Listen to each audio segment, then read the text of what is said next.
प्रश्नावली 3.4 का पहला प्रश्न है, बताइए कथन सत्य है या असत्य। अब इस प्रश्नावली में 3.4 में पिछली जो हमने प्रश्नावलियाँ पढ़ी हैं उन सारी प्रश्नावलियों का यानी प्रश्नावली 3.1, 2, 3 इनके नियमों के बारे में है कि उन नियमों से कौन से चित्र बनते हैं, कौन से चतुर्भुज बनते हैं और उनके नियम क्या हैं। तो उसी पर आधारित है ये। आपने यदि उन प्रश्नावलियों को ठीक तरह से नहीं पढ़ा है तो आप प्लेलिस्ट में जाएं और उन वीडियोस को दोबारा से देखें और अपनी किताब में से, गणित की किताब में से आप उन नियमों को छांटें और पढ़ें। ठीक है, तो इसमें हम देखेंगे पहला ए है कि सभी आयत वर्ग होते हैं। अब सभी आयत वर्ग होते हैं। अब देखो आयत और वर्ग में क्या चित्र होता है उसका, आयत का और वर्ग का, कि देखिए आयत में ये भुजा और ये भुजा यानी आमने की और सामने की भुजाएं बराबर होती हैं। आमने की सामने भुजा का मतलब है कि जैसे ये भुजा और ये भुजा, इन दोनों भुजाओं की लंबाई बराबर होगी। जैसे इनकी है 4 सेंटीमीटर तो इसकी भी 4 सेंटीमीटर होगी, इसकी है 6 सेंटीमीटर तो इसकी भी 6 सेंटीमीटर होगी। लेकिन ये भुजा और ये भुजा बराबर नहीं होगी, यानी कि जो आसन्न भुजाएं हैं, दो भुजाएं जब एक साथ मिलती हैं वो भुजाएं इसकी बराबर नहीं होंगी, केवल आमने सामने की भुजाएं बराबर होती हैं। जबकि वर्ग क्या होता है, वर्ग की चारों भुजाएं बराबर होती हैं, वर्ग की चार भुजाएं बराबर होती हैं। यानी ये जैसे ये 4 है, ये 4 है, ये 4 है और ये 4 है, सारी भुजाएं 4-4 की होंगी। तो देखो सभी आयत वर्ग होते हैं। तो ये आयत है, ये तो वर्ग नहीं हो सकता, ये आयत वर्ग नहीं हो सकता क्योंकि इसकी चारों भुजाएं बराबर नहीं है। तो ये कथन असत्य है, हम इसको लिख देंगे फॉल्स यानी कि असत्य। ठीक है, दूसरा है बी, सभी समचतुर्भुज समांतर चतुर्भुज होते हैं। सभी समचतुर्भुज समांतर चतुर्भुज होते हैं। अब देखिए समांतर चतुर्भुज में और समचतुर्भुज में क्या अंतर है ये हम यहां देख लेते हैं। देखिए समचतुर्भुज का मतलब होता है जिसकी चारों भुजाएं बराबर होती हैं। जैसे एक वर्ग होता है, एक वर्ग होता है, ये इसकी चारों भुजाएं बराबर हैं, ये तो हो गया समचतुर्भुज।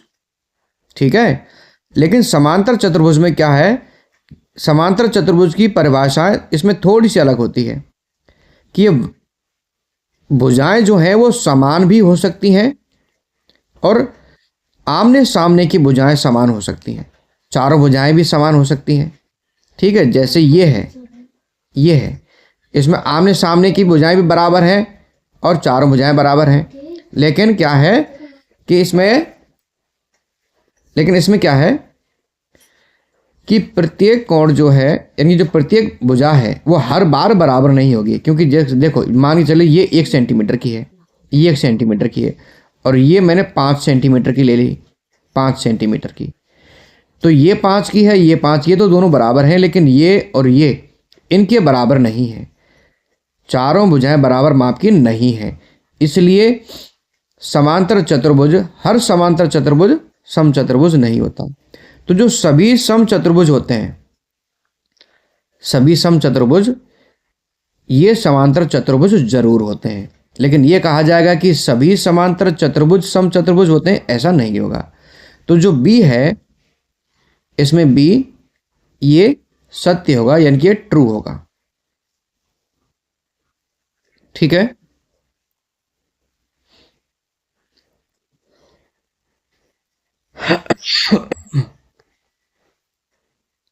तो ये था हमारा फॉल्स और ये है हमारा ट्रू। अब इसमें तीसरा है सभी वर्ग समचतुर्भुज और आयत भी होते हैं। सभी वर्ग, अब ये वर्ग है ए बी सी और डी, सभी वर्ग समचतुर्भुज होते हैं, बिल्कुल चारों भुजाएं बराबर होती हैं, तो ये समचतुर्भुज तो हो ही गया। आयत भी होते हैं। अब देखिए वर्ग जो है वर्ग आयत भी होता है क्योंकि इसकी आमने सामने की भुजाएं बराबर होती हैं और प्रत्येक कोण 90 डिग्री का भी होता है। तो सभी वर्ग समचतुर्भुज भी होते हैं और आयत भी होते हैं। ये भी सही है, ट्रू है। ई है सभी पतंगें समचतुर्भुज होती हैं। सभी पतंगें समचतुर्भुज होती हैं, ये गलत है, ये फॉल्स है, क्योंकि सभी पतंगें समचतुर्भुज नहीं होती हैं। क्यों नहीं होती हैं? क्योंकि उसमें आसन भुजाएं बराबर होती हैं। जैसे ये दो भुजाएं हैं, ये आसन भुजाएं हैं, ये बराबर हैं, लेकिन ये जो दो भुजाएं और हैं ये आपस में बराबर हैं, लेकिन ये भुजाएं इनके बराबर नहीं हैं। ठीक है, इसलिए ये समचतुर्भुज नहीं होती हैं, तो ये फॉल्स है। एफ में सभी समचतुर्भुज पतंग होते हैं। सभी समचतुर्भुज पतंग होते हैं। सभी समचतुर्भुज पतंग होते हैं। अब देखिए, सभी समचतुर्भुज, जैसे समचतुर्भुज हमने वर्ग ही ले लिया, तो वर्ग जो है वो पतंग हो सकता है, वर्ग पतंग हो सकता है इस तरह से। ठीक है, ये पतंग हो सकता है बिल्कुल। और मान के चलिए ये हमने इस तरह से समांतर चतुर्भुज की तरह बना दिया, ये तब भी ये पतंग हो सकता है, ये पतंग हो सकता है। तो ये भी हमारा ट्रू है, सत्य कथन है। सभी समांतर चतुर्भुज समलंब होते हैं। समलंब होते हैं, सभी समांतर चतुर्भुज समलंब होते हैं, ये भी सही है, इसको भी हम ट्रू कहेंगे।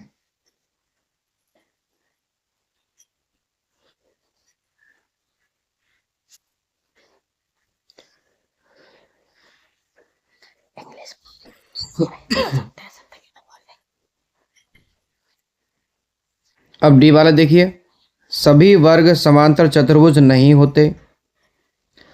सभी वर्ग समांतर चतुर्भुज नहीं होते, ये फॉल्स है, क्योंकि सभी वर्ग समांतर चतुर्भुज ही होते हैं। एच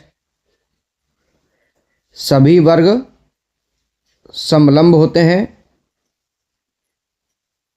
सभी वर्ग समलंब होते हैं, ये भी सत्य है। अब सभी वर्ग समलंब कैसे होते हैं? क्योंकि जो वर्ग होते हैं, इन वर्गों में क्या होता है, इन वर्गों में देखिए, ये जैसे ये वर्ग है, तो वर्ग में क्या है कि आमने सामने की जो भुजाएं हैं ये समांतर होती हैं, तो इसमें दो जोड़े भुजाएं समांतर होती हैं। और समलंब में क्या होता है, समलंब में एक जोड़ा समांतर होना चाहिए, जबकि वर्ग में दो जोड़े हैं, तो ये समलंब कहलाएगा ही कहलाएगा। ऐसे ही समांतर चतुर्भुज भी, क्योंकि समांतर चतुर्भुज में भी दो जोड़े यानी कि जो दो युग्म हैं भुजाओं के वो समांतर होते हैं, तो ये भी समलंब होता है। लेकिन यदि ये कहा जाए कि सभी समलंब वर्ग होते हैं, तो ऐसा जरूरी नहीं है, क्योंकि समलंब में क्या होता है कि दो भुजाएं तो समांतर होती हैं, लेकिन बाकी भुजाओं का समांतर होना जरूरी नहीं है और बराबर होना भी जरूरी नहीं है, इसलिए उसे हम समलंब नहीं कह सकते। ठीक है, तो हर वर्ग और हर आयत या हर समांतर चतुर्भुज समलंब नहीं होगा, लेकिन सभी समांतर चतुर्भुज समलंब जरूर होते हैं, ये ठीक है, ठीक है। दूसरा प्रश्न है, उन सभी चतुर्भुजों की पहचान कीजिए जिनमें चारों भुजाएं बराबर लंबाई की हों, बी है चार समकोण हो। अब देखिए, चारों भुजाएं बराबर लंबाई की हों, ऐसे कौन कौन से चतुर्भुज होते हैं? चारों भुजाएं लंबाई की होती हैं, बराबर लंबाई की होती हैं। एक तो होता है हमारा वर्ग, क्या होता है, वर्ग होता है। दूसरा कौन सा होता है, एक होता है समचतुर्भुज, दूसरा होता है समचतुर्भुज। ठीक है, तो दो चतुर्भुज ऐसे हैं जिनकी भुजाएं, चारों भुजाएं बराबर लंबाई की होती हैं। बी है चार समकोण हो। चार समकोण किस किस में होते हैं? चार समकोण एक तो वर्ग में होते हैं और दूसरा होता है आयत। आयत में भी चार समकोण होते हैं, तो यहां लिखेंगे हम वर्ग और आयत। तीसरा, बताइए कैसे एक वर्ग एक चतुर्भुज होता है। कैसे एक वर्ग एक चतुर्भुज होता है? क्यों होता है? क्योंकि वर्ग में क्या होता है? वर्ग में 4 भुजाएं होती हैं, इसलिए वो चतुर्भुज होता है। तो यहां इसमें लिख देंगे हम कि वर्ग में 4 भुजाएं होती हैं, इसलिए वह चतुर्भुज कहलाता है। ठीक है। दूसरा, एक समांतर चतुर्भुज। वर्ग को एक समांतर चतुर्भुज भी कहा जाता है। तो क्यों कहा जाता है? क्योंकि इसमें भुजाओं के 2 युग्म यानी आमने सामने की भुजाएं कैसी होती हैं? आमने सामने की भुजाएं समांतर होती हैं। ये भुजाएं आपस में समांतर हैं और वर्ग की ये भुजाएं भी आपस में समांतर हैं। तो इसमें भुजाओं के युग्म समांतर होते हैं, इसलिए समांतर चतुर्भुज है। एक समचतुर्भुज। तो वर्ग को एक समचतुर्भुज भी क्यों कहा जाता है? क्यों कहा जाता है? क्योंकि समचतुर्भुज में क्या होता है कि चारों भुजाएं जो होती हैं वो कैसी होती हैं? समान होती हैं। और वर्ग में भी क्या होता है? वर्ग में भी चारों भुजाएं समान होती हैं, इसलिए वर्ग को हम एक समचतुर्भुज भी कहते हैं। वर्ग एक आयत है। आयत कैसे है? आयत में क्या होता है? आयत में भी आमने सामने की भुजाएं बराबर होती हैं। जैसे इस भुजा के सामने की भुजा ये इसके बराबर है और इस भुजा के सामने की भुजा इसके बराबर है, यह आयत हो गया। वर्ग में भी ऐसा ही होता है। वर्ग में तो क्योंकि 4 भुजाएं बराबर होती हैं, तो आमने सामने की भुजाएं तो आपस में बराबर हैं ही, इसलिए वो आयत भी होता है। चौथा, एक चतुर्भुज का नाम बताएं जिसके विकर्ण एक दूसरे को समद्विभाजित करते हों। अब देखिए, विकर्ण एक दूसरे को समद्विभाजित करते हैं। कैसे करते हैं ये देख लेते हैं। देखो, देखिए, वर्ग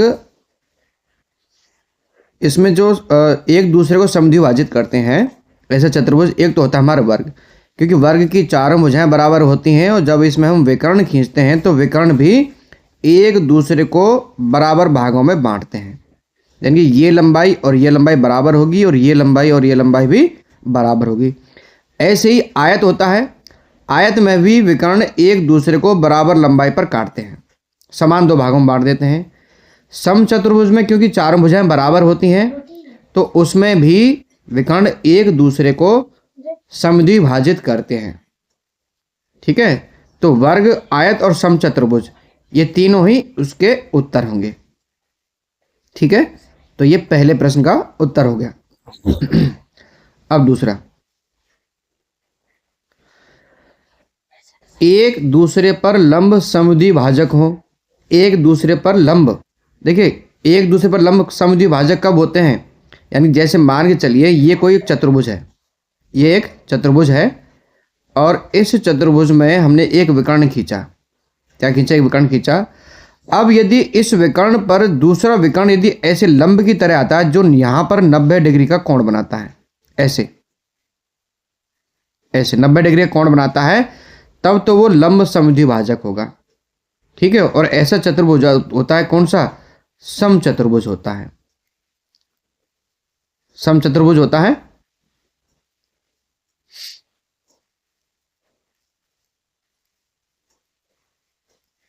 ठीक है। एक तो ये हो गया और दूसरा क्या हो गया?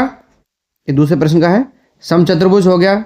और अब जैसे आयत होता है, अब आयत में क्या होती हैं? आयत में तो आमने सामने की भुजाएं लंबी होती हैं, समान होती हैं। ठीक है। तो उसके जो विकर्ण है वो उसको लंब पर काटें ये जरूरी नहीं है। लेकिन जो वर्ग होता है, वर्ग में क्या चारों भुजाएं समान होती हैं, तो वर्ग में एक दूसरे विकर्ण, जो विकर्ण है वो एक दूसरे को लंब पर ही काटते हैं। तो समचतुर्भुज और वर्ग ये 2 ऐसे चतुर्भुज हैं जिसमें लंब समद्विभाजक होते हैं। ठीक है। तीसरा है बराबर। बराबर हो यानी कि जिसके विकर्ण बराबर हों। अब विकर्ण कब बराबर होंगे? जैसे वर्ग है तो वर्ग में 4 भुजाएं बराबर हैं, तो सीधी सी बात है इसके विकर्ण भी समान माप के होंगे। ठीक है। तो एक तो हो गया इसका वर्ग। और एक समचतुर्भुज जिसकी 4 भुजाएं बराबर होती हैं, उसमें भी देखो जब वो वर्ग के बराबर में होगा, यानी वर्ग जैसी आकृति होगी उसकी, तब तो उसमें विकर्ण बराबर के होंगे। लेकिन देखो जैसे पतंग की आकृति में होता है या समांतर चतुर्भुज की जो आकृति में होता है ये, तब इसमें विकर्णों की माप बराबर नहीं होगी। जैसे अब इसकी भुजाएं तो बराबर हैं, लेकिन यहाँ जब हम देखेंगे तो ये विकर्ण लंबा होगा और ये विकर्ण की लंबाई छोटी होगी। ठीक है, तो ये सम चतुर्भुज, ये एक ऐसा चतुर्भुज है जिसमें भुजाएं तो समान हैं लेकिन विकर्ण इसके बराबर नहीं है। लेकिन जो आयत है, क्योंकि आयत में आमने सामने की भुजाएं बराबर होती हैं और प्रत्येक कोण 90 डिग्री का होता है, इसलिए इसके जो विकर्ण हैं वो कैसे होते हैं, बराबर लंबाई के होते हैं। तो वर्ग और आयत ये दो हैं जिनकी लंबाई, जिनके विकर्ण जो कैसे होते हैं, बराबर लंबाई के होते हैं। चौथा देखिए, एक चतुर्भुज का नाम बताइए जिसके विकर्ण एक दूसरे को, अच्छा ये तो हमने कर लिया। पांचवा देखो, बताइए एक आयत उत्तल बहुभुज कैसे है। आयत उत्तल बहुभुज कैसे चतुर्भुज कैसे होता है। अब उत्तल को हमने पढ़ा था उत्तल और अवतल। तो उत्तल में होते हैं, यानी कि उसमें जो विकर्ण होते हैं उत्तल के, वो चतुर्भुज के अंदर ही होते हैं। कहाँ होते हैं, चतुर्भुज के अंदर ही होते हैं, इसलिए वो उत्तल होता है। ठीक है, छठा देखिए, ए बी सी एक समकोण त्रिभुज है। ए बी और सी ये एक समकोण त्रिभुज है। ओ समकोण की सम्मुख भुजा का मध्य बिंदु है। ये ओ है, ये क्या है, सम्मुख भुजा। बताइए कैसे ओ बिंदु ए बी तथा सी से समान दूरी पर स्थित है। बिंदुओं से चिन्हित अतिरिक्त भुजाएं आपकी सहायता के लिए खींची गई हैं। ये ए बी सी एक त्रिभुज है। ठीक है, अब इसमें बी से लेकर के ओ तक की लंबाई, यानी ओ पर एक लंब डाला गया है। अब इसमें मदद लेनी है हमें इनकी, ये जो रेखाएं बनी है, हमने क्या किया है कि इसी त्रिभुज को हमने आगे बढ़ा दिया, यानी रेखाएं आगे बढ़ा दी हैं ये इस तरह से। तो ये बन गया अब एक आयत। अब आयत का क्या गुण होता है कि उसके जो विकर्ण होते हैं, वो एक दूसरे विकर्ण को समान लंबाई पर, यानी बराबर दूरी पर काटते हैं। तो जो ओ बिंदु है ये इसका मध्य बिंदु है। तो ओ डी और ओ बी ये दोनों बराबर के होंगे। ओ सी और ओ ए ये भी दोनों बराबर के होंगे। अब चूंकि विकर्णों की लंबाई भी आयत में समान होती है, विकर्णों की जो लंबाई है आयत में वो भी समान होती है, इसलिए चारों विकर्णों, जो विकर्ण के चारों भाग हैं, 1, 2, 3 और 4, इन चारों भागों की लंबाई भी समान समान होती है। इसलिए ओ बिंदु की दूरी बी और सी और ए इन तीनों से बराबर दूरी पर है। तो इसको हम कैसे लिखेंगे, इस सवाल को हम कैसे लिखेंगे, इसको लिखना है हमें, चूंकि क्या लिखेंगे, चूंकि आयत के विकर्ण एक दूसरे को समद्विभाजित करते हैं। क्या करते हैं, समद्विभाजित करते हैं।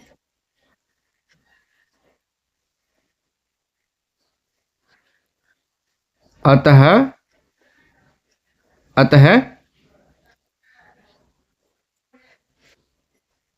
दोनों विकर्णों के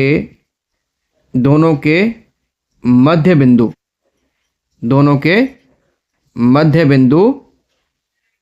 ओ, दोनों के मध्य बिंदु ओ की दूरी ए बी और सी से कैसी होगी, समान होगी, सी से समान होगी। यहां लिख देता हूं, इधर समान होगी, ये आपको इसमें लिखना है।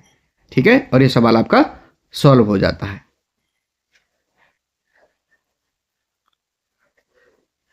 तो ये आपकी प्रश्नावली 3.4 थी। आपकी किताब में इस प्रश्नावली से आगे चतुर्भुजों के बारे में एक सारणी दी गई है, आप उस सारणी को अवश्य पढ़ें। जब तक आपको इनके नियम याद नहीं होंगे, आप प्रश्नावली 3 को हल नहीं कर सकते। अगले वीडियो देखने के लिए आप हमारे प्लेलिस्ट पर जाएं और वहां पर आप देख सकते हैं। वीडियो को लाइक और चैनल को सब्सक्राइब जरूर करें।